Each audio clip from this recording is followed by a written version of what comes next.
ammallee wanni dagatuu qabne bineensichi hamaan shiftaan ji'a tokko guutuu rabbi isinirraa hidhe sun guyyaa san gadhiifama. Adaba gartanii guyyaa sanii sodaa gartanii rabbii ofii soomanni kan kee guyyaa iida keetii guyyaa maasiyaa ta'urra guyyaa ibaadaa guyyaa jaalala rabbii guyyaa gammachuu dhugaa sanatti argatu ta'uu qaba. Nafsiyyaanii fi shayxaanni waan biraa si qara'ee kaji'a tokko gubatee hidhaa keessatti hafe sun akka dhufee lafatti sirigee waan hin taane si hojjechiisee ibaadaa ji'a tokko akka sirraan balleessine amaanaa of eeggatuu qabda.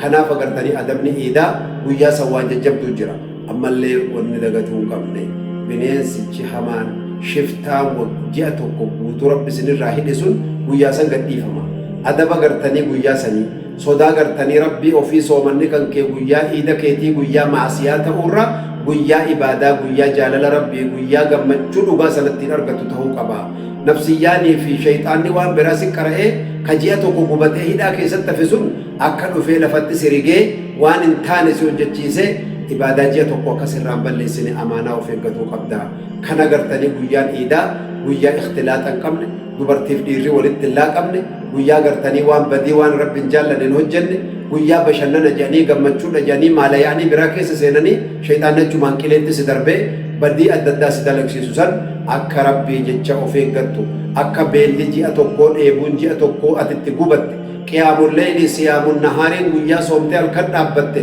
quraanni ati qaraate toobanni ati goote du'aayin ati kadhatte istighfaarri ati goote akka hoggu tokkotti boolla shiimoo boolla keessa si jalaa bu'ee shim si jalaan jenne amaana rabbi sittaa taatu yaa obboleessa akhira waan agartanii ji'a tokko kana keessatti waggaa 80 meeqa fayyadamte leelatal qadrii kan kee bakka tokkotti si jalaa bineensi liqimsu rabbiin kiyya guddaan najaasi haa baasu siin jecha sabaataa fi iimaana rabbi si haa kennu jecha ziqii qalbii rabbi sitti haa naqu jecha gammachuu kan kee ka'iidaan jalqabe ka amata gartanii amatatti si dabru rabbi si haa godhu jecha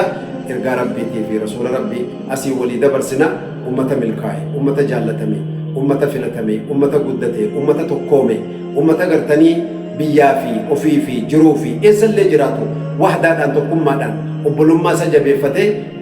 dildila gartanii rakkinaa cehee dildila bal'inaatti ba'u rabbiin isin haa taasisu. Wassalaamu alaikum warahmatullahi wabarakatuh.